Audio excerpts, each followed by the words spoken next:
आज अपने साथ में जुड़े हैं विक्रम सिंह जी खिड़िया, जो कि 2021 की जो ग्राम विकास अधिकारी भर्ती है उसके ऑल राजस्थान फर्स्ट रैंकर है। फिलहाल आरएस के अंदर लगे हुए हैं। आरएस का इंटरव्यू कॉल इस बार हो रखा है 2023 की भर्ती के अंदर, और इस बार जो है वो आपके लिए इनके द्वारा जो इनकी रणनीति थी, स्पेशली 2021 की भर्ती के अंदर वो क्या क्या रणनीति थी उसके ऊपर भी डिस्कशन करेंगे। और आपके लिए एक प्रकार से अब अंतिम समय में किस प्रकार से क्या रणनीति जो है वो रहनी चाहिए, कैसे आपको तैयारी करनी है, उसके बारे में ये स्पेशली आपको जानकारी देने वाले हैं। आज हम बात करेंगे कि फर्स्ट रैंक की तैयारी कैसे करें।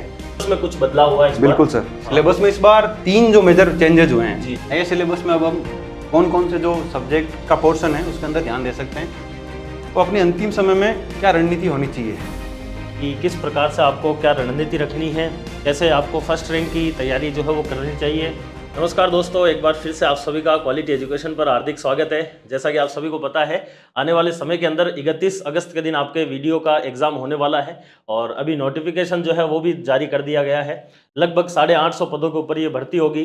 थोड़ा बहुत सिलेबस के अंदर जो है वो चेंज हुआ है, और आप लोगों को अब अंतिम समय में ये चीज़ चाहिए कि भाई रणनीति जो है वो किस प्रकार से क्या हो आपकी।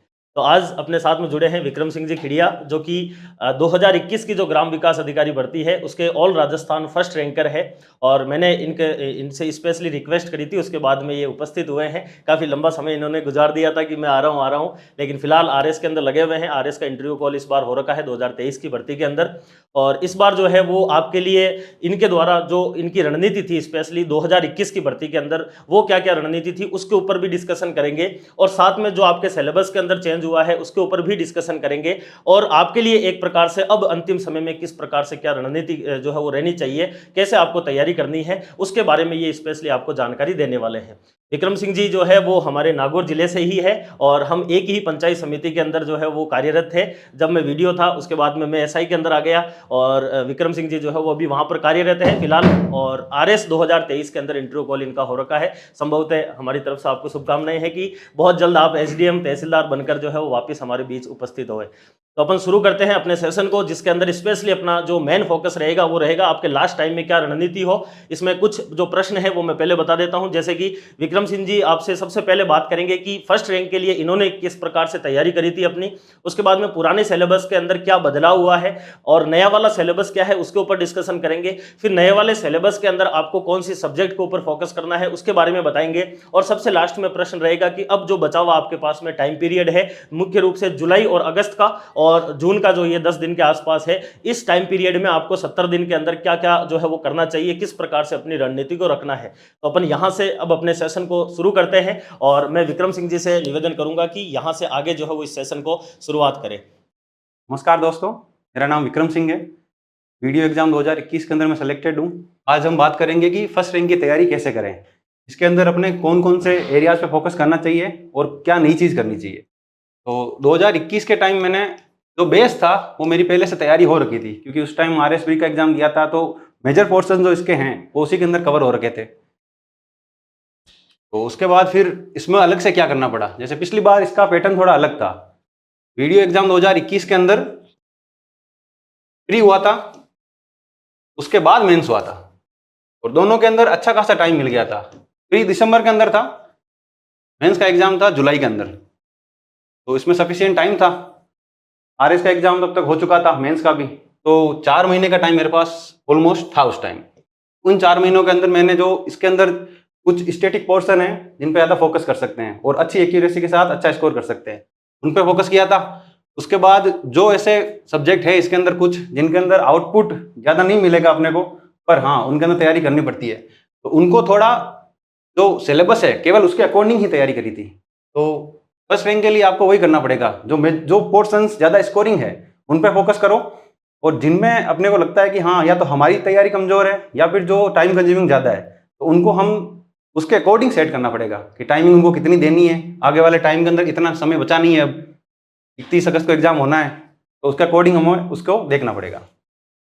पिछली बार वैसे प्री का जो है वो इतना महत्व नहीं था, क्योंकि प्री केवल क्वालिफाइंग का था, 50% के आसपास उसमें नंबर रखे गए। मेंस इंपॉर्टेंट था। इस बार सीईटी के बाद में केवल सिंगल पेपर होगा, तो वही ज्यादा इंपॉर्टेंट है आपके लिए।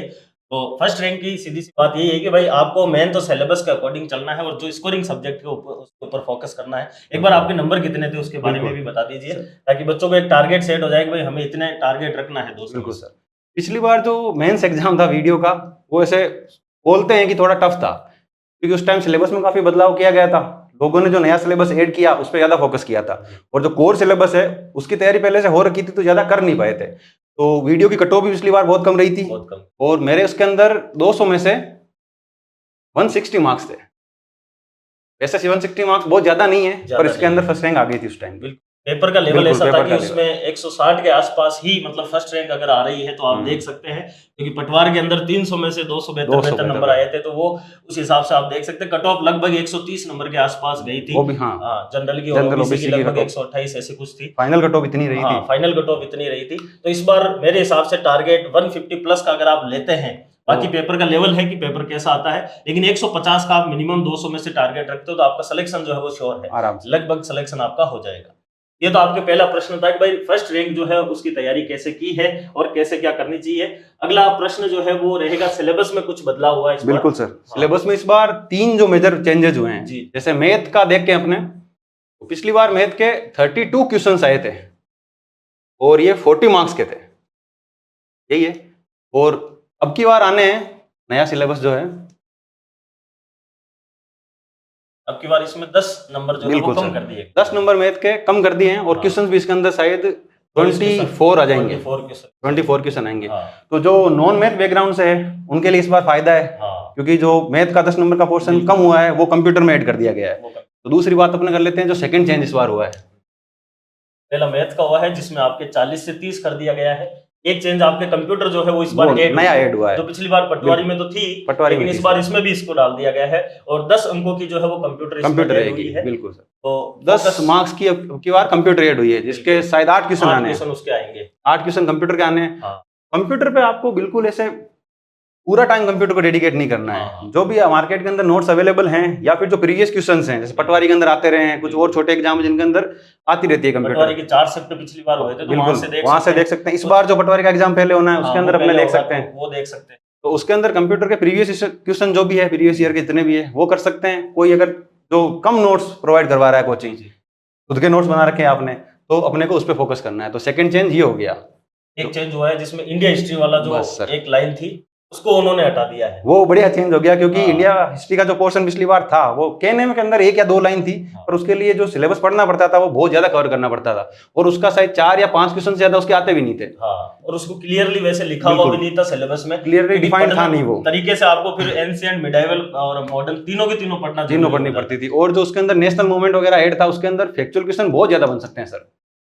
नेशनल मूवमेंट का था पिछली बार, रिफॉर्म का था। इससे मुझे लगता है कि आप लोग खुश भी हुए होंगे, बच्चे लोग जो है वो खुश हुए हैं इससे कि भाई इंडिया हिस्ट्री हट जानी चाहिए थी, और वो फाइनली उन्होंने हटा दी है। अभी उसके ऊपर भी विक्रम जी बात करेंगे भाई कहां से उसको हटाया है, अब वो क्वेश्चन कहां पूछे जाएंगे, उसके ऊपर अपन आगे बात करेंगे। तो सिलेबस में आपके मेजर 3 चेंजेस हुए हैं, जैसा कि इन्होंने बताया कि भाई 40 से 30 मैथ कर दी गई है, 10 की कंप्यूटर ऐड कर दी गई है, और इंडिया हिस्ट्री जो है उसको हटा दिया गया है। ये 3 इसमें मेजर चेंज हो गए। ये इस बार एक बार आप एग्जाम पैटर्न के ऊपर थोड़ा सा डिस्कशन कर लीजिए। एग्जाम पैटर्न की बात कर लेते हैं। समय 3 घंटे का रहेगा, बिल्कुल। कुल अंक 200 है। टाइम कम पड़ता है या फिर नहीं? नहीं सर, टाइम कम नहीं पड़ेगा इसके अंदर, टाइम सफिशिएंट है। सफिशिएंट टाइम है। 3 घंटे से पहले भी एग्जाम हो सकता है आपका, 10-15 मिनट। तो उसके अंदर आप कोई क्वेश्चन गणित भी कम कर दिए, तो कम कर दिए, क्योंकि गणित ही सबसे ज्यादा टाइम कंज्यूमिंग सब्जेक्ट है, तो वो कम हो गई है। बाकी कुल 200 अंक रहेंगे इसके। 160 क्वेश्चन है। आप इसको एक बार नोट कर लेना कि हर क्वेश्चन का प्रॉपरली शेड्यूल्ड रेशियो नहीं है इसके अंदर। बिल्कुल कि 160 क्वेश्चन एग्जाम है जिसके अंदर कुछ अलग से ही आपको ये पैटर्न मिलेगा। 160 क्वेश्चन 200 नंबर, ना तो 200 क्वेश्चन है, ना 100 क्वेश्चन है, ना 150 क्वेश्चन, 160 क्वेश्चन है। मेजर पोर्शंस हो गए भाषा ज्ञान के अंदर, सामान्य हिंदी और इंग्लिश हो गया। इसके अंदर हिंदी 30 मार्क्स की रहेगी, इंग्लिश है जो अपने 20 मार्क्स की, टोटल 50 मार्क्स का ये हो जाएगा। मैथ है, पर मैथ 30 मार्क्स की है।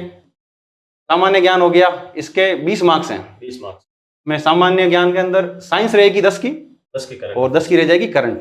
तो मेजर पोर्शन नहीं है। आपको साइंस और करंट के अंदर पढ़ने में अगर तकलीफ होती है, जोर आता है, तो आप उसको अकॉर्डिंगली शेड्यूल कर सकते हैं। भूगोल और प्राकृतिक संसाधन ये, और आर्थिक संसाधन वाला राजस्थान इकोनॉमी वाला पोर्शन, ये बड़े पोर्शन है इस बार इसके अंदर। इसके अंदर सिलेबस के अंदर कुछ चीजें ऐसी भी दे रखी है जो अपने को नॉर्मली दूसरे जो अलग एग्जाम की तैयारी करते हैं उसके अंदर मिलते नहीं है। बहुत सारे एरियाज ऐसे हैं जो ग्रीन एरियाज बोलते हैं, क्लियरली डिफाइंड है नहीं कहाँ से पढ़ना है, क्या पढ़ना है। पिछली बार इनके अंदर बहुत प्रॉब्लम आई थी सर, क्योंकि जो नए सिलेबस के अंदर नई चीजें ऐड की गई थी उनके लिए मार्केट के अंदर कोई भी चीज अवेलेबल थी नहीं पढ़ने के लिए। तो फिर कोई अलग जगह से कोई एक सोर्स से एक चीज ली, दूसरे से दूसरी ली, तो इनके अंदर टाइम बहुत कंज्यूम हुआ था। इस बार अवेलेबल हुई है इस चीजें, बार इस सोर्स की जो समस्या है वो समाप्त कर दी गई है बच्चों के लिए, क्योंकि ये सबसे बड़ी जो है वो परेशानी थी। जब हमने तैयारी करी थी वीडियो की, तो हमने सबसे ज्यादा इसी को फेस किया था, क्योंकि टॉपिक ऐसे लिखे हुए बच्चों को पता नहीं है। कच्ची सामग्री आधारित उद्योग है, कृषि आधारित है, निर्यात सामग्री, बच्चों ने कभी देखा ही नहीं, ऐसे टॉपिक कहीं मिलते ही नहीं है। और ऐसे आप पढ़ भी लोगे ऐसे टॉपिक तो पता नहीं चलता इसमें से क्वेश्चन कैसा आएगा। और आपके पास तो प्रीवियस ईयर देखने के लिए भी नहीं है, क्योंकि पिछली बार इनके क्वेश्चन आए नहीं थे। पिछली बार पूरा कोर सब्जेक्ट है उससे क्वेश्चन आ गए थे। तो इस बार आपको इसके अंदर जो नया सिलेबस है उसको भी एक बार करके जाना पड़ेगा। आप इस बार रिस्क नहीं ले सकते कि आएगा नहीं आएगा, क्योंकि आने के चांसेस हैं इस बार। तो आप पूरा सिलेबस करके जाएंगे।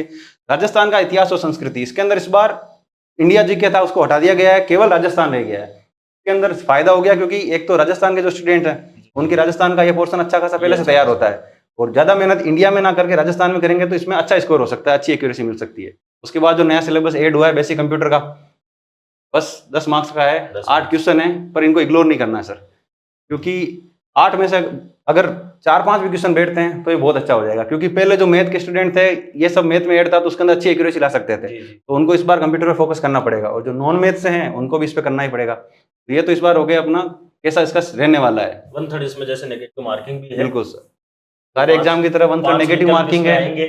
और लास्ट में अपन बात कर लेंगे 5वें विकल्प ऊपर जो स्पेशली ध्यान रखना है। ये आपका इस बार नया सिलेबस है। ये आपका नया सिलेबस इस बार भाषा ज्ञान के अंदर डिस्कशन कर लीजिए आप। सामान्य हिंदी जैसे इसके अंदर 30 मार्क्स की है। जो हम सुनते हैं हिंदी के अंदर जो जो चीजें हो सकती है, कॉन्सेप्चुअल और वोकेब दोनों के पोर्शन है इसके अंदर। जैसे संधि, समास, उपसर्ग, प्रत्यय एक बार आपने पढ़ लिया तो इसमें अच्छी एक्यूरेसी आपको मिल सकती है। बाकी विलोम शब्द ये आपको निरंतर अभ्यास करना पड़ेगा इसका, वरना उस टाइम क्या कंफ्यूजिंग ऑप्शन आते हैं, इन पर आपको अच्छा फोकस करना पड़ेगा। इसमें जो लोग पढ़ते हैं नॉर्मली राघव प्रकाश पढ़ लेते हैं, अपनी 9 से 12 वाली जो रचना प्रबंध वाली बुक है वो अच्छी बुक है, तो हम उसको रेफर कर सकते हैं। जहाँ सबसे ज्यादा प्रॉब्लम आती है एग्जाम के अंदर वो है इंग्लिश वाला पोर्शन। और राजस्थान के अंदर सबसे बड़ी प्रॉब्लम यही है, क्योंकि बच्चों का बेस जो है वो इंग्लिश के अंदर क्लियर रहता नहीं है। इंग्लिश का कुछ बताइए, क्योंकि विक्रम सिंह जी जो है वो इंग्लिश मीडियम से है, इन्होंने आरएस मेंस भी इंग्लिश मीडियम में दिया है। तो मैं थोड़ा सा बच्चों को यही कहना चाहूंगा कि भाई एक बार आप उनको बताइए कि इंग्लिश को कैसे क्या किया जा सकता है, क्योंकि इसमें पैराग्राफ वगैरह भी आएगा, कहाँ से इसमें नंबर का मतलब कि अपन गेन कर सकते हैं। के अंदर सर एक कॉम्प्रिहेंशन का क्वेश्चन आता है सीधा, उसके 3-4 क्वेश्चन आ जाते हैं। फिर वो डिपेंड करता है कि एग्जाम के अंदर कितने पूछ रहे हैं, कितने भी आ सकते हैं। तो उसको अपने अच्छे से अटेंड कर सकते हैं, क्योंकि उसके लिए पहले से अपनी तैयारी अगर नहीं भी हो तो उसके अंदर तो अपने को कॉम्प्रिहेंशन दे रखा होगा, तो उसको अपने को पढ़ के अच्छे से तो बेस्ट आंसर हो सकता है क्वेश्चन का, वो अटेम्प्ट करना होता है। इसके लिए अपने अरिहंत के एक बुक आती है, उसके अंदर बहुत सारे कॉम्प्रिहेंशन दे रखे होते हैं जो कंफ्यूजिंग होते हैं। एक तो बिल्कुल सिंपल कॉम्प्रिहेंशन हो गया कि लाइन टू लाइन उठा के अपने आंसर लगा दिया कि हाँ ये लाइन का ये आंसर हो सकता है। एक होता है जिसके अंदर पहले अपने को जो पैराग्राफ दे रखा है उसको तरीके से अंडरस्टैंड करना होता है, क्या लिख रखा है, क्वेश्चन की डिमांड क्या है, क्योंकि जो ऑप्शन 4 आएंगे वो काफी कंफ्यूजिंग होते हैं कि ये भी हो सकता है या दूसरा भी हो सकता है। तो अपने को ढंग से समझ के फिर इसको अटेम्प्ट करना पड़ेगा, क्योंकि ये पूरा आप सही कर सकते हो बिल्कुल।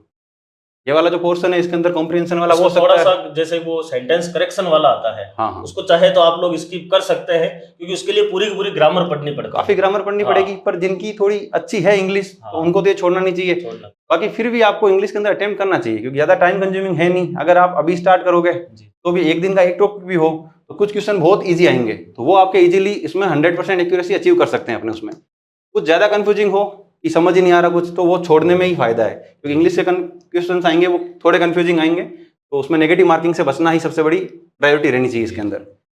बाकी इसमें सेकेंडरी लेवल तक का है क्वेश्चन बेस्ड ऑन, और ये सब की तब तक अच्छी रहती है इंग्लिश। इंग्लिश के अंदर ऐसे डरने की कोई बात नहीं है, हो जाएगी ये। बाकी अपने मैथ पे बात कर लेते हैं। इस बार मैथ का सिलेबस बहुत बड़ा है, मार्क्स भी थोड़े कम कर दिए हैं। तो कहने को तो ये 10th क्लास तक की मैथ है जी, पर थोड़ा कॉन्सेप्चुअल ज़्यादा होना पड़ेगा इसके अंदर, और इसके अंदर अभ्यास जरूरी है। इसके क्वेश्चन लगाने पड़ेंगे, भले ही आप टेस्ट सीरीज से लगाओ या आप चाहो तो मैथ के जो बुक बैंक आते हैं, तो कुछ अच्छी बुक्स आती है उससे अपन लगा सकते हैं। कुछ लोग एसएससी की जो मैथ की आती है वो उसको भी रेफर करते हैं, पर एसएससी वाली मैथ मेरे हिसाब थोड़ी ज़्यादा टफ हो जाती है इस एग्जाम के लिए, तो अपने को इस एग्जाम के अकॉर्डिंग मैथ करनी पड़ेगी। बाकी सब इसके अंदर मैथ के टॉपिक नॉर्मल है, जो आप पढ़ रहे हो वहीं से ठीक है। इसके अंदर बस एक टॉपिक है, एक चक्रवर्ती ब्याज वाला।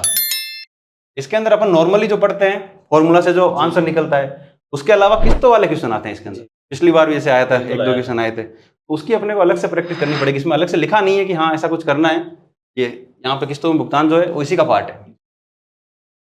तो इसको इसके क्वेश्चन की प्रैक्टिस करनी पड़ेगी, क्योंकि बिना प्रैक्टिस के किस्तों वाले क्वेश्चन वहाँ पे हो नहीं सकते हैं। कुछ टॉपिक इसमें भी जैसे दिए गए हैं, जैसे कि सामान्यतः एलसीएम एचसीएफ वगैरह पूछा नहीं जाता है। बहुपद के गुणनखंड इसमें नया टॉपिक है, गोचरों का रैखिक समीकरण। ये पिछली बार थे। हाँ, ये कुछ ऐसे टॉपिक है जो पटवारी में नहीं है, इसमें है, बिल्कुल। वीडियो के अंदर है।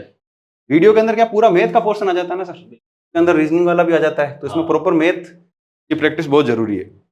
मैथ के ऊपर स्पेशली फोकस करना है, डरना नहीं है गणित से, क्योंकि अपने लिए राजस्थान में या तो गणित का डर है या फिर इंग्लिश का डर है। ये दो ही सब्जेक्ट का बड़ा डर है। ज्यादा नहीं तो जैसा विक्रम सिंह जी ने कहा कि भाई ज्यादा नहीं तो आप इतना तो करो कि भाई उसमें बाकी लोगों के ज्यादा बराबर नहीं तो थोड़ा बहुत जाओ, बाकी जो आपकी अच्छी सब्जेक्ट है उसके अंदर आप कवर करो। जैसे हिंदी अगर आपकी अच्छी है तो आप हिंदी के अंदर ज्यादा अच्छा करो, और इंग्लिश के अंदर तुलनात्मक रूप से थोड़ा ठीक ठाक कर लो। अब किसी की इंग्लिश अच्छी रहेगी तो वो हिंदी में उतना नहीं कर पाएगा, तो ये थोड़ा सा आपको जो है वो बैलेंस बनाना पड़ेगा। ये आपके दो हो गए, जैसे भाषा वाला और गणित वाला। तीसरा है जैसे कि सामान्य ज्ञान। हाँ, सामान्य ज्ञान का जो इसमें मार्क्स है वो कंपेरेटिवली बाकी जो सब्जेक्ट है उससे कम है। बाकी इसका सिलेबस है वो ढंग से पूरा डिफाइंड नहीं है। जैसे करंट अफेयर्स है, उसके अंदर भी बहुत सारे क्वेश्चन पूछे जा सकते हैं, अलग अलग संभावनाएं हैं, और यही सेम साइंस के लिए है। इसके अंदर अपने करंट अफेयर्स पे जो मैगजीन्स आती है नॉर्मल, जो हम रेफर करते हैं, मार्केट में अवेलेबल, मूमल हो गई, क्रोनोलॉजी हो गई, तो वो ठीक है। और इसके अंदर आज के टाइम जो पूछ रहे हैं ट्रेंड है वो है करंट जो घटनाएं हो रही है एग्जाम होने से 3, 5, 6 महीने पहले की, उन पर ज्यादा फोकस करना चाहिए। योजनाएं हो गई उन पर फोकस कर सकते हैं, जो फ्लेक्सिबल स्कीम है राजस्थान की उनको प्रॉपर एक बार पहले ही करके रख सकते हैं।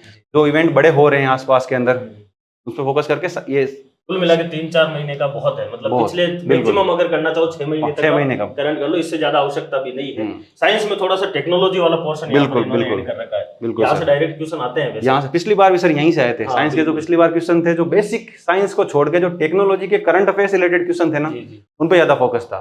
तो साइंस के अंदर टेक्नोलॉजी वाले पे फोकस करके साइंस के जो करंट अफेयर्स है उस पर भी फोकस करना चाहिए, क्योंकि ये दोनों पोर्शन साथ दे रखा है। तो इसके अंदर साइंस के करंट अफेयर्स भी आ सकते हैं, और साइंस का जो स्टैटिक पोर्शन है उसको भी पूछा जा सकता है।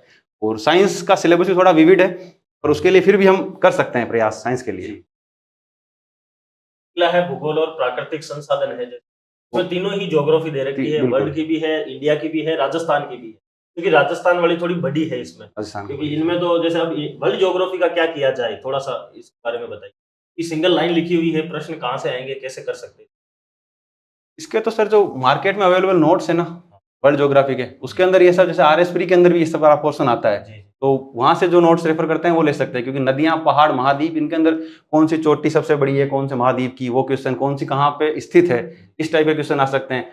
व्यापक भौगोलिक क्षेत्र कौन से देश के अंदर है। तो ये सिलेबस दिखता बड़ा है, पर इसका 20-30 पेज के नोट्स के अंदर काम हो जाता है। इसमें आपको जैसे कि पर्वत चोटियां कर लो, मैदान कर लो, विश्व के प्रमुख मरुस्थल कर लो, और कुछ इंपॉर्टेंट जो झीलें वगैरह हैं वो चीजें देख लो। नदियां लिखा हुआ तो डायरेक्ट नदियां पूछ सकते हैं। और महाद्वीप के बारे में भाई कौन सा बड़ा है, कौन सा छोटा है, ये कर सकते हो। 4 से 5 क्वेश्चन इसके आते हैं। बिल्कुल 4 से 5 क्वेश्चन आते हैं। इसके अंदर स्कोर अच्छा किया जा सकता है, क्योंकि इसका डिफाइंड एरिया है, पूरा बाहर जाएगा नहीं, इसमें अच्छा कर सकते हैं। भारत का फिर पर्यावरण और वन्य जीवन पारिस्थितिकी, इसके अंदर इकोलॉजी के क्वेश्चन भी आजकल पूछे जा रहे हैं। जो करंट डेवलपमेंट हो रहे हैं इकोलॉजी के अंदर वो हो गए। बाकी जो पहले से हैं, बायोस्फीयर रिजर्व कहाँ है, वन्य जीव अभ्यारण्य कहाँ है, उनका संरक्षण कैसे करना है। पर्यावरण के अंदर आज भारत का जो बेसिक चीजें हैं पूरे ज्योग्राफी की, वो सारी कवर हो जाएगी इसके अंदर। कोशिश भी कर रहा हूँ कि इसकी एक अलग से यूट्यूब के ऊपर आपको निःशुल्क क्लास दे दी जाए। लगभग 3 घंटे की क्लास होगी, वो 2.5-3 घंटे, इसमें ये पूरा पोर्शन कवर होगा। क्योंकि यही सेम जो है वो पटवारी के अंदर भी, पटवारी और ग्राम सेवक दोनों के लिए जो एनवायरमेंट इकोलॉजी वाला पोर्शन है उसको अपन कवर कर लेंगे। इसकी चिंता आप छोड़ दीजिए। बाकी राजस्थान ज्योग्राफी है, राजस्थान ज्योग्राफी सही है। राजस्थान ज्योग्राफी के अंदर जो पढ़ते आ रहे हैं वही होता है। राजस्थान ज्योग्राफी के अंदर अच्छा स्कोर किया जा सकता है। एक्यूरेसी राजस्थान ज्योग्राफी और राजस्थान का जो हिस्ट्री आर्ट कल्चर है उसके अंदर अच्छी की जा सकती है। इसके अंदर आप जो अभी तक रेफर कर रहे हैं उसका बार बार रिवीजन करो, और जो प्रीवियस ईयर क्वेश्चंस हैं सारे एग्जाम के, जो अधीनस्थ बोर्ड जितने भी एग्जाम लेता है उनमें से बहुत सारे क्वेश्चन रिपीट भी होने के चांसेस रहते हैं। तो अगर हम उनको कर लेते हैं और एक बार नोट्स पूरे रिवाइज हो जाएंगे तो ये सारा पोर्शन उसके अंदर कवर हो जाता है। टॉपिक जैसे इसमें है भाई बेरोजगारी है, गरीबी है, इनसे पिछली बार भी कोई विशेष क्वेश्चन नहीं आए थे सर। तो आपको ऐसे टॉपिक से घबराना नहीं है कि भाई ये छोड़ भी दोगे तो कोई बड़ा इतना नुकसान नहीं होगा। गरीबी, बेरोजगारी, अकाल, सूखा, बढ़ता हुआ रेगिस्तान, ये ऐसे टॉपिक है जिनके नोट्स मिलते भी नहीं। अपन ने भी पिछली बार पढ़ा था तो जुगाड़ किया था कि भाई आ जाए तो बाई चांस, बाकी सामान्यतः पूछते नहीं है इसमें से, तो इसको एक बार नॉर्मली जो है वो देख सकते। राजस्थान की जो ज्योग्राफी पढ़ते हैं हम वो हो गई। उसके अलावा अभी आज के टाइम ऊर्जा के परंपरागत और गैर परंपरागत स्रोत, इन पे बहुत ज्यादा फोकस है। इसके अंदर क्वेश्चन आज पूछे जाते हैं हर एग्जाम के अंदर लगभग, इस पे हम कर सकते हैं। पशु संपदा है, इसके क्वेश्चन आ सकते हैं, अच्छे खासे आते हैं। जनसंख्या की समस्याएं, बेरोजगारी, इसके अंदर जनसंख्या के जो डेटा है उनको पढ़ा जा सकता है। भौगोलिक क्षेत्र वगैरह जो हम पढ़ते हैं, ये वही हो गया, मौसम, वनस्पति, इनके अंदर क्वेश्चन हर एग्जाम में पूछे जाते हैं, तो ये वहां से कवर हो जाएंगे। ये वैसे मैंने बड़ा वाला जो कोर्स है उसके अंदर कंप्लीट में आपको पढ़ा भी रखा है, राजस्थान ज्योग्राफी पूरी की पूरी डिटेल में, तो वहां से आराम से आपके एक भी प्रश्न बाहर जाएगा नहीं। अगला पोर्शन इकोनॉमी वाला है। इकोनॉमी वाला पोर्शन होता है, तो ये तो आपको सर आपको डिटेल में बता देंगे कि सर कैसे पढ़ा रहे हैं। वाला तो बिल्कुल पिछली बार अपने सामने सबसे बड़ी जो है वो समस्या यही थी कि भाई किस प्रकार से इसको करे जाए, कि भाई इसमें टॉपिक ऐसे दिए हुए थे जो आपको सामान्यतः मिलते भी नहीं है, पता भी नहीं है। जैसे कि इसके अंदर भाई आपके कुछ ऐसे टॉपिक है जो नए, कच्ची सामग्री आधारित उद्योग लिखा हुआ है, खनिज आधारित उद्योग है, लघु एवं ग्राम उद्योग है, निर्यात सामग्री है, तो ऐसे टॉपिक है जो आपको पता नहीं है सामान्य, जैसे लघु उद्यम एवं वित्तीय संस्थाएं हैं। अब इसमें कहाँ से पढ़े, तो इसके लिए ही जो है वो आप लोगों के लिए ये कोर्स जो है वो लॉन्च किया गया था, जो कि स्पेशली वीडियो 2025 के लिए था, राजस्थान अर्थव्यवस्था का। ये पूरा का पूरा सिलेबस इसमें कवर था, 30 अंकों का ये पूरा पोर्शन है। इसमें एक क्लास बच रही है, विभिन्न आर्थिक योजनाएं। ये क्लास आपको अगले 4-5 दिन के अंदर मिल जाएगी, बिल्कुल लेटेस्ट अपडेट जो है वो योजनाएं इसमें मिलने वाली है। और 21% ऑफ के साथ में अभी आपके ये कोर्स लगभग 157 के आसपास आपको मिल रहा है। इसमें प्रिंटेबल नोट्स भी जो है वो सर दिए गए हैं कि बच्चा जो है उसको मान लीजिए बाड़मेर जैसलमेर से पढ़ रहा है और लिखे नहीं, उसको प्रिंट निकाल के और आराम से हाईलाइट करके आप अपनी वो टाइम बचाया जा सकता है। बिल्कुल वो टाइम बचाया जा सकता है, इसलिए इसमें प्रिंटेबल नोट्स का ऑप्शन भी रखा गया है। और अगर प्रिंटेबल नोट्स जैसे आजकल महंगे पड़ते हैं, अगर आपके महंगे पड़ते हैं तो उसके लिए एक ऑप्शन किताब का भी रखा गया है। तो ज्यादा मेजर डिमांड यही आ रही थी कि सर इसके अगर किताब वगैरह मिल जाए, तो यही ग्राम विकास अधिकारी यही 30 अंकों के लिए अगेन एक किताब जो है वो भी मार्केट में आ चुकी है अभी, और अच्छी खासी जो है वो इसमें मतलब मटेरियल ऐसा है जो आपको डायरेक्ट पूछा जाएगा। मैंने मार्केट में कई सारी किताबें देखी है जिनको मतलब ग्रंथ की जैसे बना रखा है, या तो बहुत बड़ा है या फिर वो टॉपिक से जो है वो एक प्रकार से डाइवर्ट हो रहा है, जिसके अंदर अब चूंकि आप अगर इसको देखोगे इंडेक्स के अंदर टू द पॉइंट जो आपके टॉपिक है उस प्रकार से मैंने कवर करवाया है, जो क्लास में पढ़ाया है वो चीजें इसमें ऐड करी है और अतिरिक्त चीजें भी ऐड करी है। केवल 80 रुपए के अंदर ये वाली आपको किताब मिल रही है, तो 80 रुपए में 30 अंक एक बड़ा जो है वो आपके पोर्शन होता है, 200 में से 30 अंक। इस वजह से इस पोर्शन के लिए ये कोर्स और ये किताब है जो आप आराम से कवर कर सकते हो। इसके अंदर ये आपका सिलेबस जो था, इसके अंदर एक पोर्शन और बच रहा है आपके, एक तो ये है राजस्थान हिस्ट्री और कल्चर। राजस्थान की हिस्ट्री और कल्चर के अंदर एक तो पिछली बार जो था इंडिया जीके वाला पोर्शन, इंडिया हिस्ट्री का 4 क्वेश्चन, इंडिया हिस्ट्री का जो 4 क्वेश्चन 5 क्वेश्चन आते थे उस टाइम, उनको हटाया जा चुका है इस बार। तो उसका जो बहुत सारा सिलेबस कवर करना पड़ता था इस एग्जाम के लिए, अब वो नहीं करना पड़ेगा। राजस्थान का जो आपने पढ़ रखा है उसी के अंदर ज्यादा क्वेश्चन आएंगे, ज्यादा एक्यूरेसी और अच्छे मार्क्स लाने के चांसेस इसमें ज्यादा हो जाते हैं सर। राजस्थान के अंदर इसमें जो सिलेबस दे रखा है, हर एक टॉपिक में से कम 1, 2, 3 क्वेश्चन पूछे जाएंगे, क्योंकि इतना सारा सिलेबस दे रखा है। बस बांट रखा है जैसे धार्मिक, लोक परंपरा, संत, कवि, लोक पुरुष, इसमें से अच्छे खासे क्वेश्चन पूछे जाते हैं। तो आज के टाइम जो नए क्वेश्चन आ रहे हैं वो बहुत सारे नोट्स में अवेलेबल भी नहीं होते, तो अपने को जहाँ से मिले जितना कर सकते हैं राजस्थान हिस्ट्री वाला पोर्शन उतना कवर करना चाहिए, क्योंकि इसके अंदर एक्यूरेसी अच्छी होगी, अच्छा स्कोर होगा और ये अच्छे मार्क्स लाने में आपको हेल्प करेगा। मध्यकालीन पृष्ठभूमि के अंदर जो हम मिडायो राजस्थान पढ़ते हैं, राजा महाराजा हो गए, उनकी जो रचनाएं हो गई, उनके टाइम कवि थे उनकी रचनाएं हो गई, कौन कौन सी उन्होंने आर्किटेक्चर के अंदर कौन कौन सा काम किया, वो वाला पोर्शन इसमें कवर हो जाएगा। स्पेशली राजवंश कहीं लिखा हुआ नहीं है, तो ऐसा नहीं सोचना है भाई इसमें राजवंश पूछा नहीं जाएगा, वो इसी में आएगा मध्यकालीन पृष्ठभूमि। इसके अंदर वो जो इंडिया हिस्ट्री वाले क्वेश्चन इधर ऐड हुए हैं वो संभवतः इसमें से पूछे जा सकते हैं। नहीं बढ़ेंगे, वो बढ़ेंगे इसी सिलेबस में, क्योंकि सिलेबस तो पिछली बार यही था। यहाँ से 20 क्वेश्चन आए थे, इस बार यहाँ से 24 आएंगे, तो वो 4 क्वेश्चन इनमें ही डिवाइड होगा, इसलिए राजवंश इस पॉइंट के अंदर लिखा हुआ है स्पेशली सर। अब ये जो 3 टॉपिक है, इनके अंदर जो हम राजस्थान के अंदर प्रजामंडल पढ़ते हैं, प्रजामंडल आंदोलन जो हो गए, किसान आंदोलन हो गए,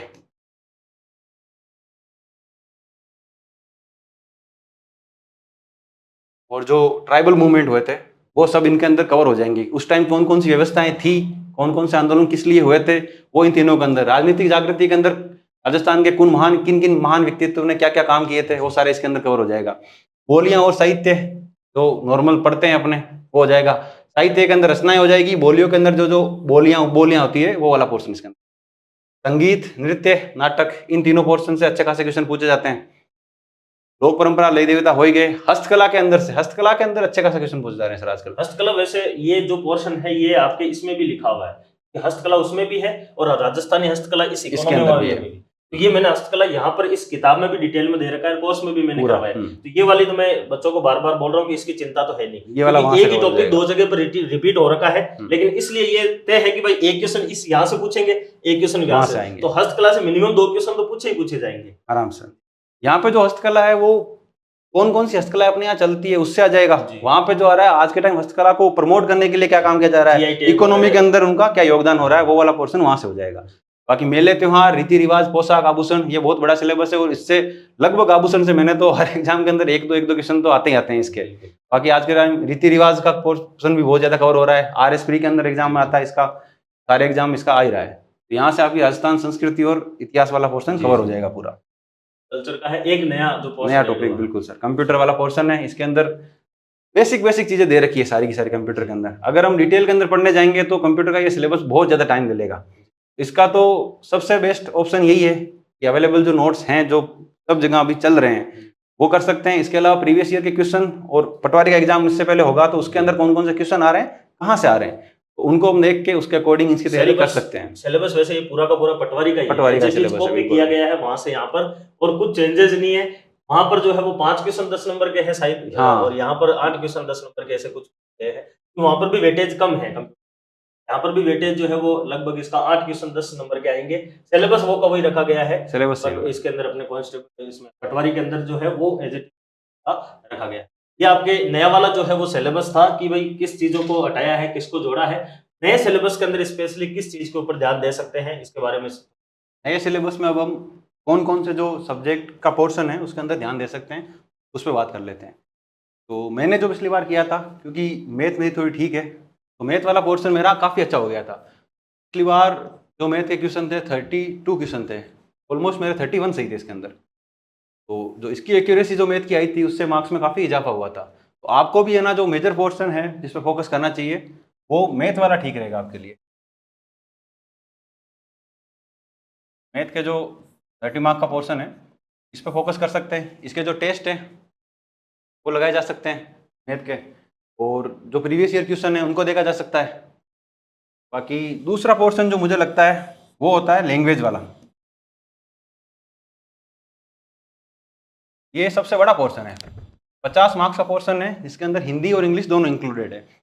जिनकी हिंदी स्ट्रॉन्ग है वो हिंदी के अंदर सारे क्वेश्चन या फिर एक दो क्वेश्चन अगर हटा भी ले तो बाकी सारे क्वेश्चन आराम से सही किए जा सकते हैं एक्यूरेटली। तो जिनकी हिंदी अच्छी है उनको हिंदी पे फोकस करना चाहिए, और इंग्लिश के अंदर जितने मार्क्स लाए जा सकते हैं उतने पे फोकस करना चाहिए। बाकी जिनकी इंग्लिश स्ट्रॉन्ग है वो इंग्लिश के सारे क्वेश्चन ऑलमोस्ट सही कर सकते हैं। एक दो वोकेब के क्वेश्चन अगर छूट जाए वो बात अलग है, बाकी इंग्लिश का पोर्शन पूरा हो सकता है। और हिंदी के अंदर भी जो ग्रामर के अंदर जो वोकेबुलरी का पोर्शन होता है, जैसे जो याद करनी है, विलोम शब्द हो गए, पर्यायवाची हो गए, सद्युम हो गए, उसको अच्छे से सही किया जा सकता है। उसके अंदर हिंदी समझने की जरूरत नहीं है। बाकी जो हिंदी का समझने वाला पोर्शन है, संधि, समास, उपसर्ग और प्रत्यय वाला, उसके अंदर अच्छी स्कोर किया जा सकता है। बाकी तीसरा जो मेजर फोकस होना चाहिए इसके अंदर हम बात करते हैं वो था Rajasthan history and art culture वाला। राजस्थान हिस्ट्री आर्ट कल्चर का जो था उसके अंदर भी अच्छी एक्यूरेसी ला सकते हैं। पिछली बार जो क्वेश्चन थे इसके अच्छे आए थे, उसके अंदर काफ़ी सही एक्यूरेसी रही थी। इसके अलावा अपने को इकोनॉमिक्स वाला पोर्शन है उसके अंदर अच्छी एक्यूरेसी आ सकती है। इकोनॉमिक्स और जो राजस्थान का जो भूगोल का कोर पोर्शन है, ज्योग्राफी का जो कोर सिलेबस है, इकोनॉमी के अंदर जो सारी चीज़ें इसके अंदर सिलेबस में दे रखी है वो हो गई। राजस्थान सरकार की कौन कौन सी योजनाएं चल रही है उससे भी अपने को अपडेट रहना है। और करंट अफेयर्स के अंदर जो इकोनॉमिक्स से रिलेटेड चीज़ें आज के टाइम हो रही है उसके अंदर भी अच्छे खासे क्वेश्चन पूछे जा सकते हैं। और ज्योग्राफी कोर है जो हम पढ़ते हैं, फिजियोग्राफिक डिवीजन से लेके रिवर्स हो गई, पहाड़ हो गए यहाँ के, और वन्य जीव संपदा हो गई, वनस्पति हो गई, वो चीज़ें इसके अंदर अच्छा मार्क्स दिला सकती है। तो जो सिलेबस पे ध्यान देने के लायक चीज़ें हैं जहाँ से अच्छा स्कोर किया जा सकता है वो मैथ, लैंग्वेज वाला पोर्शन, हिस्ट्री आर्ट कल्चर और इकोनॉमिक्स वाला है। आगे वाले में बात कर लेते हैं अपने। तो अपनी अंतिम समय में क्या रणनीति होनी चाहिए, इस पे अपने को अपना जो टाइम बचा हुआ है वो खर्च करना चाहिए, और कौन सा ऐसा पोर्शन है जिस पर टाइम हम ज़्यादा खर्च ना करें, जो चीज़ें हो रखी है उसी पर करें बात। तो इसके अंदर दो चीज़ें की जा सकती है मेरे हिसाब से। पहला जो चीज़ की जा सकती है पहली वो है रिवाइज। आपने जो भी नोट्स बना रखे हैं, जो भी बुक्स है जहाँ से आप पढ़ रहे हो इतने दिनों से, वो मेरे हिसाब से सफिशिएंट है, क्योंकि आपने सिलेबस पहले देख रखा था, चीज़ें कौन सी पढ़ रखी है वो आपने सब कर ही रखी है, बताने की आवश्यकता इसमें है नहीं। तो उसमें जो हमने चीज़ें पढ़ रखी है उसी को बार बार रिवाइज करें, उसके अंदर जो चीज़ें अपनी कमज़ोर हो रही है उसको थोड़ा टाइमली और कम समय के अंदर बार बार रिवाइज करें। जैसे कुछ चीज़ें किसी की स्ट्रॉन्ग होती है, जैसे मैथ अगर आपने एक बार कर ली तो उसको एक लंबे समय तक वापस रिवीजन की आवश्यकता नहीं होती है। ऐसे ही हिंदी और इंग्लिश के अंदर है। परंतु जो राजस्थान के अंदर याद रखने वाली चीज़ें हैं, Rajasthan history and culture, geography, economy, इनके अंदर भी कुछ चीज़ें हैं जो लंबे टाइम तक रिटेन नहीं कर सकते। कुछ चीज़ें हैं जो आपने एक बार पढ़ ली तो बस बात वहीं से खत्म हो जाती है। तो इसके अंदर जो चीज़ें हैं अपने को डिसाइड करनी पड़ेगी कौन सी चीज़ें मुझे याद रह रही है, कौन सी याद नहीं रह रही। जो रिटेन नहीं कर पा रहे उसको बार बार रिवाइज करो, और जो एक बार हो जाती है तो उसको इसी हिसाब से शेड्यूल करें कि एक लंबे टाइम बाद उसका नंबर आए, पर आए जरूर, कि हर चीज़ जो आपने पढ़ रखी है उसको एक बार अब रिविजन बहुत जरूरी हो जाता है। और दूसरी चीज़ मेरे हिसाब से जो अब लगा सकते हैं वो है टेस्ट। आपको इजीली टेस्ट अवेलेबल हो जाते हैं इससे रिलेटेड। तो टेस्ट के अंदर हमें दो चीज़ें ध्यान रखनी है। एक तो आपको अब टेस्ट देने हैं जो इसी महीने, जुलाई, जून हो गया, जुलाई हो गया, और 10 या 15 अगस्त तक आप मान लो, मेरे हिसाब से वहीं तक आपको टेस्ट देने हैं। क्योंकि लास्ट के अंदर फिर टेस्ट देते हैं तो या तो ज़्यादा अगर क्वेश्चन सही हो गए तो और कॉन्फिडेंट हो जाएंगे, अगर कम क्वेश्चन सही होते हैं तो कॉन्फिडेंस लास्ट टाइम पे डाउन हो जाता है, जो सही चीज़ नहीं है। तो आप इस टाइम तक करिए, यहाँ तक एनालाइज करिए कि कौन सी चीज़ें मेरी स्ट्रॉन्ग रही है, कहाँ मुझे सुधार की आवश्यकता है, क्योंकि 30 दिन बाद में बच जाएंगे। उसके अंदर आप जो ज़्यादा कमजोर चीज़ आपकी रह रही है उस पर आप फोकस कर सकते हैं। तो पहली चीज़ आप टेस्ट लगाइए, उसको एनालाइज करिए टेस्ट के बाद। बाकी टेस्ट के अंदर दूसरी चीज़ हम देख सकते हैं कि टेस्ट के अंदर बहुत सारे क्वेश्चन ऐसे आएंगे जो नए आए हैं आपके लिए, जो आपके नोट्स में नहीं है, आपको लगता है कि कहीं बाहर से आए हैं, तो आपको वो कहाँ से पूछे जा रहे हैं, उनके अंदर जो ऑप्शन है उसके अकॉर्डिंग हम और कैसे तैयार कर सकते हैं उसको, तो टेस्ट के थ्रू हम ये कर सकते हैं। रिवाइज हो गया, टेस्ट हो गया। बाकी तीसरी चीज़ है कॉन्फिडेंस रखना है। बाकी अब हम और इसके अंदर क्या कर सकते हैं, रिवीजन अपने को कितनी बार कर सकते हैं, कितनी बार करना चाहिए। अगर आपका सिलेबस अभी तक कंप्लीट हो चुका है तो हमें कम से कम 2 बार रिवीजन और होना चाहिए। 2 बार रिवीजन हो जाएगा आपका ढंग से पूरा, और लास्ट समय में वो चीज़ रिवाइज करनी चाहिए जो हमें तकलीफ दे रही है या फिर जहाँ से मेजर पोर्शन हिट होता है। तो रिवीजन के अंदर ये हो जाएगा। बाकी कौन सी चीज़ें अपने छोड़ सकते हैं, लास्ट टाइम में कुछ चीज़ें ऐसी लग रही है कि ये चीज़ बार बार रिवीजन कर लिया इसका, फिर भी अब इतना स्कोर इसमें नहीं कर पा रहे हैं, तो उसको हम अवॉइड कर सकते हैं। बाकी एक चीज़ आप और कर सकते हैं वो है शॉर्ट नोट्स।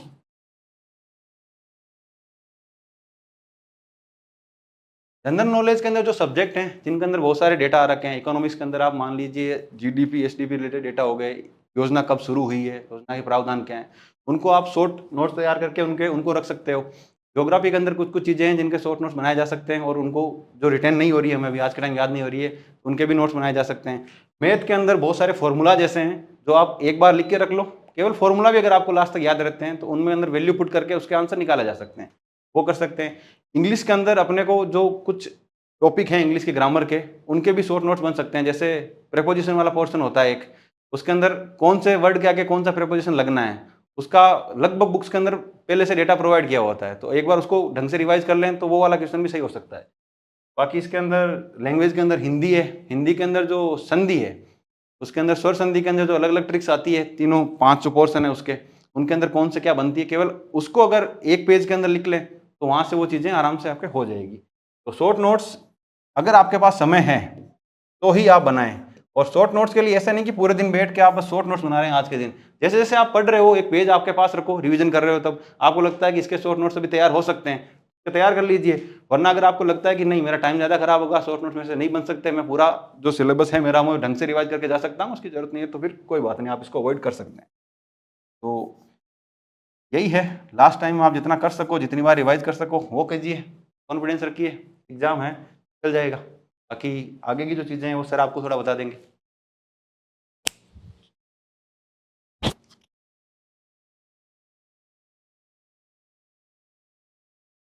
तो यहाँ पर आपको विक्रम सिंह जी ने काफ़ी अच्छे से बताया है चीज़ों को कि किस प्रकार से आपको क्या रणनीति रखनी है, कैसे आपको फर्स्ट रैंक की तैयारी जो है वो करनी चाहिए, नए सिलेबस में कहाँ पर फोकस करना चाहिए, और अंतिम समय में आपकी क्या रणनीति होनी चाहिए। क्योंकि इनका जो है वो स्पेशली, क्योंकि जहाँ तक मैं आपको जानता हूँ, क्योंकि वीडियो पर इनका मेनली फोकस था ही नहीं, क्योंकि मेन फोकस आरएस के ऊपर था। मेरा भी स्पेशली फोकस आरएस के ऊपर ही था और बीच में वीडियो पटवारी इनके एग्जाम आए और वो निकल गए। लेकिन मेन चीज़ वही है ना कि भाई एग्जाम चाहे कोई सा भी हो, उसकी रणनीति जो है वो लगभग सेम ही रहती है कि भाई आपको तैयारी जो है वो एक ही पैटर्न से होती है, बार बार रिवीजन होता है, कुछ टेस्ट देने होते हैं, कुछ शॉर्ट नोट्स बनाने होते हैं, कुछ ऐसी चीज़ें होती है जिनको अवॉइड भी करना पड़ता है कि भाई आप मजबूरी में अगर उसके पीछे भागोगे तो कोई आवश्यकता नहीं है, क्योंकि वहाँ से क्वेश्चन ही नहीं पूछा जा रहा है। और इसका सबसे अच्छा तरीका है PYQ, आप उसको उठाइए, वहाँ से आप देख सकते हैं। इसके अलावा भी अभी इतना टाइम है विक्रम सिंह जी कि भाई बच्चा अगर और भी कोई ऐसी सब्जेक्ट है जो आपके दिक्कत कर रही है, उसको आप डिटेल में अगर पढ़ना चाहते हैं तो अपना एक ऑनलाइन वीडियो कोर्स है जिसमें पटवारी और वीडियो दोनों को एक साथ करके एक कोर्स दिया गया है। क्योंकि अब तो कंप्यूटर वीडियो में भी जुड़ गया है तो पटवार वाले में आपका वही काम आ जाएगा, सेम सिलेबस है। तो ऑनलाइन वीडियो कोर्स है जिसके साथ में टेस्ट सीरीज जो है वो बिल्कुल फ्री में दी जा रही है। ये वाली टेस्ट सीरीज बिल्कुल फ्री मिल रही है, 1999 है, लेकिन VSR 01 पर आपको डिस्काउंट मिल जाएगा। अगर आप अलग से भी टेस्ट सीरीज देना चाहते हैं तो ये वाली टेस्ट सीरीज है जिसमें आपको टोटल जो है वो चॉइस टेस्ट मिल रहे हैं, इसमें भी आपको डिस्काउंट मिल जाएगा। बाकी इस कोर्स के साथ में ये टेस्ट सीरीज फ्री है। इस कोर्स के अंदर बड़े वाले में आपको वो इकोनॉमी वाला भी मिल जाएगा। अगर आपको लगता है कि केवल इकोनॉमी वाला पोर्शन को करना है तो वो भी आप जो है वो इसके अंदर कर सकते हैं। तो इस प्रकार से कुल मिला के जो है ये आपके जो है वो आज जो भी प्रश्न थे, क्योंकि मैंने वादा किया था इन सबसे कि भाई एक बार मैं विक्रम सिंह जी को जरूर लाऊंगा कि उन्होंने किस प्रकार से क्या रणनीति के तहत जो है वो तैयारी करी थी। और फर्स्ट रैंक जो है, फर्स्ट रैंक भी आने वाले हमारे बीच में से ही होते हैं, ऐसा है नहीं कि भाई अलग से कोई अवतार लेते हैं।